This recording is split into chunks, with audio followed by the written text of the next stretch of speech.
कहानी की शुरुआत में हमें एक लड़के को दिखाया जाता है जिसका नाम सेंग्यू होता है। सेंग्यू के पास ना तो कोई जॉब है और ना ही उसका कोई दोस्त है और उसके माता पिता की भी कई सालों पहले डेथ हो चुकी है। हालांकि उसकी मेन प्रॉब्लम ये है कि वो पिछले 6 महीनों से ठीक से सोया ही नहीं है, क्योंकि जब भी वो सोने की कोशिश करता है तो उसे सपनों में एक राक्षस दिखाई देता है जो उसे जान से मार देता है। आज रात सेंग्यू मेट्रो में ट्रेवल करने का सपना देख रहा होता है, तभी अचानक वही राक्षस उसके सामने आकर उसका सिर पकड़ता है और फिर मेट्रो में छेद करके उसका सिर पटरी से रगड़कर उसे मार देता है। लेकिन उसके मरते ही उसकी आंख खुल जाती है और वो फिर से कुछ लिखने का ट्राई करता है, लेकिन तभी अचानक उसका मकान मालिक दरवाजा नॉक करता है और ऐसा दिखाता है जैसे कि वो उसके लिए खाना लेकर आया हो। लेकिन सेंग्यू कमरे की खिड़की से कूदकर भाग जाता है क्योंकि उसके पास किराए के लिए पैसे नहीं थे। फिर जब सेंग्यू सड़क पर चल रहा होता है तो वो उन सभी साइकोलॉजिस्ट और डॉक्टर को याद करता है जिनसे उसने अपने सपनों के बारे में बात करी थी, लेकिन उनमें से ऐसा कोई डॉक्टर नहीं था जो सेंग्यू के सपनों को लेकर उसकी मदद कर सके। फिर वो एक फूड स्टॉल पर जाता है।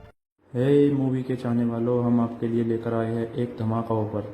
नेटफ्लिक्स और अमेजोन पर भारी भरकम छूट आपके सामने अभी प्लान लिखे हुए हैं। अगर आपको हमारे प्लान चाहिए तो दिए गए व्हाट्सएप नंबर पर कांटेक्ट करें। नेटफ्लिक्स और अमेजोन जैसे किसी भी प्लेटफॉर्म के लिए संपर्क करें।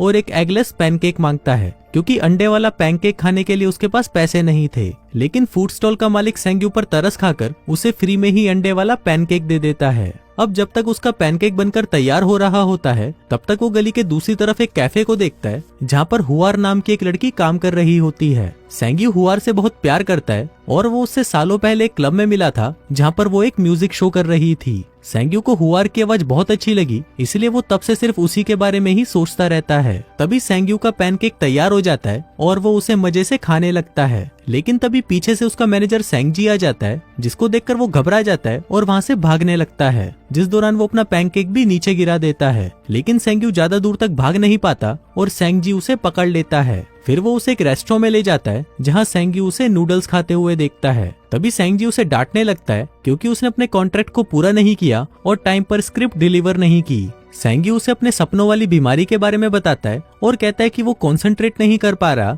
जिस वजह से स्क्रिप्ट अभी तक तैयार नहीं हुई। लेकिन सेंग्जी उसका कोई बहाना नहीं सुनता और वो उसे 10 दिनों के अंदर स्क्रिप्ट को पूरा करने का ऑर्डर दे देता है। इसके बाद सेंग्यू वापस अपने अपार्टमेंट में आता है और देखता है कि उसका सामान गेट के बाहर पड़ा है और गेट भी लॉक्ड है, जिसका मतलब उसके मकान मालिक ने उसे घर से बाहर फेंक दिया है। फिर वो रात बिताने के लिए कैफे में जाता है और अपने लैपटॉप में स्क्रिप्ट लिखने की कोशिश करता है, लेकिन बहुत ज्यादा भूख लगने की वजह से वो कुछ लिख नहीं पाता और आखिर में जाकर सो जाता है। तभी अचानक उसके पीछे वही राक्षस आ जाता है जो कि पहले भी उसके सपने में आया था। वो अपनी जंजीरों से सेंग्यू का गला दबाता है और उसका सिर टेबल पर मारता है। अब एक बार फिर अपने सपने में मरने के बाद जब वो सुबह उठता है तो उसे पता चलता है कि उसका लैपटॉप चोरी हो चुका है। अब सेंग्यू के लिए सपने और हकीकत एक जैसे हो चुके थे, इसलिए वो सेंगजी को मैसेज करता है कि अब सब कुछ खत्म हो चुका है और वो खुदकुशी कर रहा है। सेंग्यू हुआर के कैफे के सामने वाली बिल्डिंग को चुनता है और उसकी छत पर जाकर वहां से कूदने की पूरी तैयारी कर लेता है। फिर वो जैसे ही कूदने वाला होता है तभी वहां पर वो फूड स्टॉल वाला आदमी आ जाता है और उसे बचा लेता है।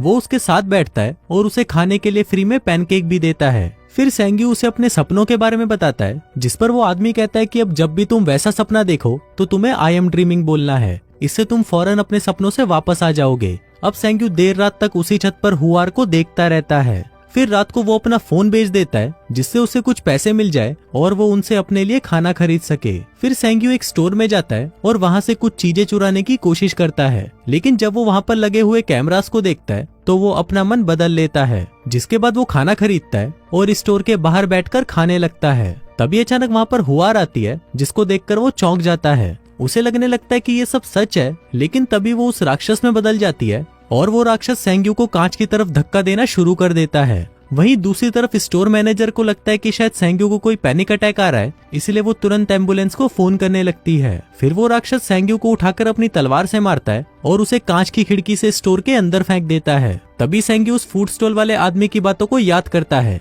वो उस तलवार को पकड़े रहता है और कहता है आई एम ड्रीमिंग। तभी वो अपने सपनों से बाहर आ जाता है और उसके हाथ में उस राक्षस की तलवार आ जाती है। फिर सेंग्यू स्टोर मैनेजर की बुलाई हुई एम्बुलेंस के आने से पहले वहाँ से भाग जाता है। इसके बाद वो उस तलवार को अपने पास सुरक्षित रख के वो पूरी रात एक पार्क में बिताता है। फिर अगली सुबह वो उस तलवार को बेचने के लिए एक एंटीक शॉप में जाता है, जहाँ सभी दुकानदार उस तलवार को खरीदने के लिए बहुत एक्साइटेड हो जाते हैं। सेंग्यू को लगने लगता है कि उसके हाथ एक बहुत ही कीमती चीज लगी है, और फिर सारी दुकानों में जाने के बाद आखिर में वो एक दुकानदार से मोलभाव करके उस तलवार को 20,000 में बेच देता है। फिर सेंग्यू बिना समय गवाए उन सारे पैसों को जल्दी से खर्च करना शुरू कर देता है। वो उनसे लैपटॉप खरीदता है, 5 स्टार रेस्टोरेंट में खाना खाता है और एक फैंसी से होटल में रहता है। साथ ही सेंग्यू शेविंग करके अपना लुक भी बदल लेता है। फिर जैसे ही रात होती है वो नींद की गोलियां खा लेता है और सपना आने का इंतजार करता है। तभी उसे सपना आता है और वो अपने रूम से निकलकर बाहर कॉरिडोर में आ जाता है। फिर वो एक फ्लावर पॉट को उठाता है और कहता है आई एम ड्रीमिंग, लेकिन इससे कुछ नहीं होता। जिसके बाद वो थोड़ा और पता लगाने की कोशिश करता है, लेकिन तभी वहाँ दीवार तोड़कर वही राक्षस आ जाता है और एक सोने की कुल्हाड़ी लेकर उसका पीछा करने लगता है। राक्षस उसे कुल्हाड़ी से मारकर इधर उधर फेंकता है, जिससे उसे काफी चोटें लगती हैं। लेकिन थोड़ी ही देर बाद सेंग्यू उस कुल्हाड़ी को पकड़ लेता है और जल्दी से कहता है आई एम ड्रीमिंग। जिसके बाद वो एक बार फिर से अपने हाथों में राक्षस की कुल्हाड़ी लेकर जागता है और उसकी सारी चोटें भी ठीक हो जाती हैं। फिर अगली सुबह वो वापस उसी दुकानदार को वो कुल्हाड़ी बेच देता है और उससे मिले सारे पैसे तुरंत खर्च कर देता है। फिर आज रात को वो एक नया प्लान बनाता है। वो सोने से पहले एक किताब में पुराने जमाने के म्यूजियम्स की तस्वीरें देखता है, ताकि वो म्यूजियम उसके सपने में आ सके। अब उसकी ये चाल काम कर जाती है, क्योंकि सपने में वो उसी म्यूजियम में पहुंच जाता है। फिर सेंग्यू अपने चारों तरफ देखता है और वहाँ पर पड़ी सभी एंटीक चीजों को देखने लगता है। फिर वो उनमें से सबसे महंगी चीज को चुनता है और वहाँ पर बैठकर राक्षस के आने का वेट करने लगता है। लेकिन इस बार वो राक्षस एक मशीन गन लेकर आता है, जो कि सेंग्यू के प्लान से बिल्कुल अलग था। अब ये देखकर सेंग्यू दौड़ना शुरू कर देता है और गोलियों से खुद को बचाने लगता है, लेकिन आखिर में राक्षस उसे पकड़ लेता है और मार देता है। अब सेंग्यू वापस अपने होटल के बेडरूम में जागता है, लेकिन वो उस काम को अधूरा नहीं छोड़ना चाहता था, इसलिए वो जल्दी से नींद की गोलियां खाता है और वापस सपने में चला जाता है। वो फिर से दौड़ना शुरू कर देता है और इस बार वो एक लंबी छलांग लगा के दोनों एंटीक चीजों को पकड़कर तुरंत कहता है आई एम ड्रीमिंग, और अपने होटल के बेडरूम में दोनों चीजों को ले आता है और अपने इस काम में कामयाब हो जाता है। अब इस बार सेंग्यू उन एंटीक्स को प्रोफेशनल एंटीक डीलर्स के पास ले जाता है, ताकि वो अमीर लोगों से बिजनेस करके ज्यादा पैसे कमाए और अपना एक एम्पायर खड़ा कर सके। अब उसे उस खजाने के बदले $2 मिलियन मिलते हैं। जिसके बाद जब वो उन डीलर से मिलकर बाहर आता है तो रास्ते में उसे सेंगजी मिलता है। वो काफी गुस्से में उसके पास आता है, क्योंकि उसे लग रहा था कि सेंग्यू मर चुका है। फिर सेंग्यू उसे एक आलीशान होटल में खाने के लिए इनवाइट करता है और उसके पैसे उसे वापस देता है, जो सेंगजी ने उसे स्क्रिप्ट लिखने के लिए दिए थे। फिर अगले दिन सेंग्यू हुआर के कैफे में जाता है और वहाँ कॉफी ऑर्डर करने के बाद वो उससे पूछता है कि क्या वो उसे पहचानती है, लेकिन हुआर उसे पहचानने से मना कर देती है। फिर उसी रात सेंग्यू सेंगजी के साथ डिनर पर काफी ज्यादा ड्रिंक कर लेता है। सेंगजी उसकी सक्सेस का राज जानना चाहता था, इसलिए वो सेंग्यू को उसके होटल के कमरे में ले जाता है और फिर उसे बेड पर लिटाने के बाद वो वहाँ से जाने का नाटक करता है। लेकिन कुछ ही देर बाद वो वापस आता है और सेंग्यू के वॉलेट और चेकबुक को देखता है। लेकिन वो तब चौंक जाता है जब वो सेंग्यू को सोने की बहुत सारी चैनों के साथ जागते हुए देखता है, जिसके बाद सेंगजी भी उसका राज जान जाता है। फिर अगले दिन सेंग्यू हुआर से उसका कैफे खरीद लेता है और उसके साथ ये डील करता है कि अगर उसे प्रॉफिट हुआ तो हम पैसे आधे आधे कर लेंगे और अगर लॉस हुआ तो सारे पैसे मैं दूंगा। अब हुआर सेंग्यू की इस बात से काफी इम्प्रेस हो जाती है और आज रात को उसे डिनर पर इनवाइट करती है, जहाँ पर वो दोनों अपने बिजनेस से रिलेटेड बहुत सारी बातें करते हैं। फिर सेंग्यू वापस अपने होटल के रूम में आ जाता है, जहाँ पर वो फिर से सपनों में चला जाता है और सेंगजी वहीं बैठकर उसकी बॉडी को प्रोटेक्ट करता है। अब वो अपने सपनों में बैंक लूटता है, जहाँ पर वो ये देखता है कि अब वो इन सभी चीजों में एक्सपर्ट हो चुका है। उसका अपने सपनों पर पूरा कंट्रोल है और वो अपने दिमाग से इन सभी चीजों को अपने इशारों पर नचाता है। वहीं राक्षस भी इसका कुछ नहीं कर सकता, क्योंकि वो उसे भी मुंह तोड़ जवाब देना सीख चुका है। सेंग्यू अपने सपनों से लाल रंग की एक लग्जरी कार भी लाता है और साथ ही वो गिफ्ट के तौर पर एक पैसों से भरा हुआ बैग फूड स्टॉल वाले आदमी के पास भी रख देता है, क्योंकि उसने उसे कई बार फ्री में खाना दिया था। फिर कैफे बंद होने के बाद सेंग्यू हुआर के साथ वॉक पर जाता है और थोड़ी सी बातचीत के बाद हुआर गैस कर लेती है कि सेंग्यू एक स्क्रिप्ट राइटर है। अब सेंग्यू पकड़ा ना जाए इसलिए उसने एक स्क्रिप्ट लिखी और सेंगजी को पढ़ने के लिए दी। तब तक वो एक सपना देखता है और जैसे ही सेंग्यू नींद से उठता है तो वो स्क्रिप्ट बहुत अच्छी होने की वजह से सेंगजी उसे पढ़कर रो रहा होता है। अब क्योंकि वो स्क्रिप्ट बहुत अच्छी थी, इसलिए वो दोनों उस स्क्रिप्ट को एक फिल्म कंपनी को बेचने का प्लान बनाते हैं। साथ ही बेस्ट एक्टर्स को हायर करने के लिए वो उस कंपनी को पैसे भी देते हैं, ताकि वो मूवी हिट हो जाए। कुछ दिनों बाद सेंग्यू अपने सपने में कुछ अजीब सी चीज नोटिस करता है। वो वहाँ पर एक राक्षसी मोंग को देखता है, जो कि अपनी गर्दन को नीचे कर अपने सिंहासन पर बैठा हुआ था। फिर जब वो उसके शरीर से उसकी गोल्डन बेल्ट को निकालने की कोशिश करता है तो सेंग्यू की उंगलियां गायब होने लगती हैं और जलने लगती हैं। लेकिन सेंग्यू फिर भी हार नहीं मानता और अपना हाथ पीछे लेने के बाद वो फिर से उस बेल्ट को निकालने की कोशिश करता है और इस बार वो कामयाब हो जाता है।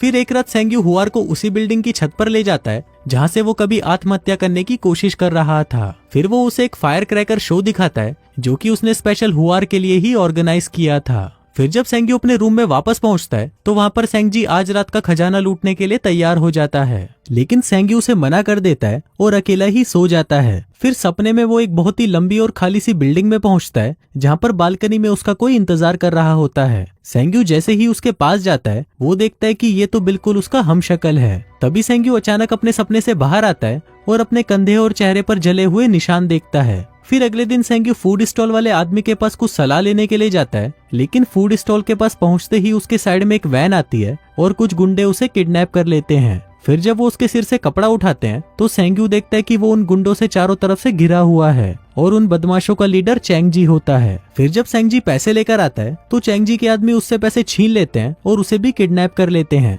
अब क्योंकि सेंग्यू के पास बचने का और कोई रास्ता नहीं था, इसलिए वो उन्हें बेहोश सेंगजी के साथ अपने अपार्टमेंट में ले जाता है जहाँ पर वो उन्हें अपने खुफिया कमरे में रखे एंटीक्स और महंगी महंगी चीजें दिखाता है। वहीं हुआर भी सेंग्यू से मिलने उसके अपार्टमेंट में आ जाती है। फिर जैसे ही वो लिफ्ट से बाहर निकलती है तभी एक बदमाश उसके सर पर कपड़ा डालकर उसे भी किडनैप कर लेता है और उसी कमरे में ले जाता है जहाँ पर उन्होंने सेंग्यू को रखा हुआ था। वहीं चैंगजी हुआर को परेशान करता है और सेंग्यू को उकसाने लगता है। इसी दौरान शेंगजी को भी होश आ जाता है। वहीं हुआर चैंगजी को लात मारती है लेकिन वो बच जाता है। तभी सेंग्यू भी बदमाशों को दांत से काट लेता है और वो तीनों बचकर भाग जाते हैं, लेकिन वो तीनों ज्यादा दूर तक नहीं भाग पाते क्योंकि सेंग्यू का बहुत ज्यादा खून बह रहा था। लेकिन तभी सेंग्यू उन बदमाशों को पकड़ लेता है ताकि सेंग्यू को भागने का समय मिल सके, लेकिन वो दोनों बदमाश सेंगी से ज्यादा ताकतवर थे, इसलिए वो दोनों मिलकर उसे मार डालते हैं। वहीं सेंग्यू और हुआर जैसे ही सीढ़ियों से ऊपर पहुंचते हैं तभी एक बदमाश उन्हें पकड़ लेता है और उन दोनों के साथ मारपीट करने लगता है। फिर थोड़ी देर बाद सेंग्यू अचानक खुद को बहुत सारे खंडरों में पाता है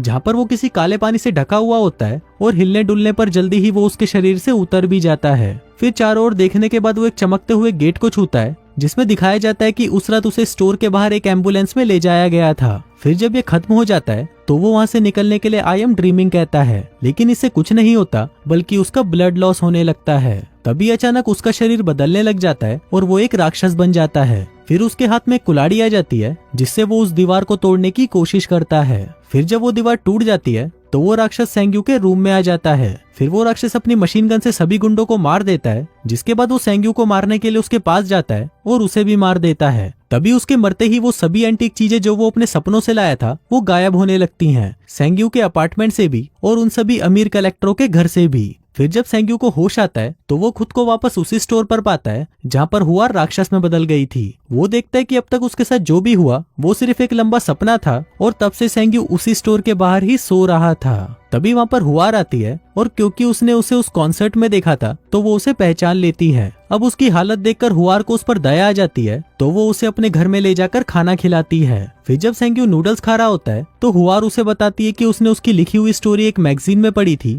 और उसे वो स्टोरी बहुत अच्छी लगी। कहती है कि वो स्टोरी एक बहुत ही अच्छे प्राइस में बिक सकती है और जब तक वो नहीं बिकती तब तक वो उसे अपने कैफे में काम करने की जॉब दे सकती है। अब ये सुनकर सेंग्यू टूट जाता है और रोना शुरू कर देता है। फिर कुछ दिनों बाद अपनी जिंदगी से खुश सेंग्यू खाना ऑर्डर करने के लिए जब उस फूड स्टॉल वाले आदमी के पास जाता है तो वो आदमी उसे उसके पैसों का बैग वापस देता है और उसे अपने पेट पर एक निशान दिखाता है, क्योंकि उसके पास भी वही शक्तियां हैं जो सेंग्यू के पास हैं। वो इससे बहुत कुछ कर सकता था, लेकिन उसने ये नॉर्मल जिंदगी जीना ही सही समझा। अब जैसे ही सेंग्यू उसकी ये कहानी सुनता है उसे उसके पीछे अपने आखिरी सपने का खंडर दिखाई देता है और साथ ही उसे पता चलता है कि उन गुंडों को मारने वाला राक्षस अब सेंग्यू का पीछा कर रहा है। और इसी के साथ ही ये कहानी यहीं खत्म हो जाती है। तो दोस्तों, आपको ये कहानी कैसी लगी मुझे नीचे कमेंट करके जरूर बताना।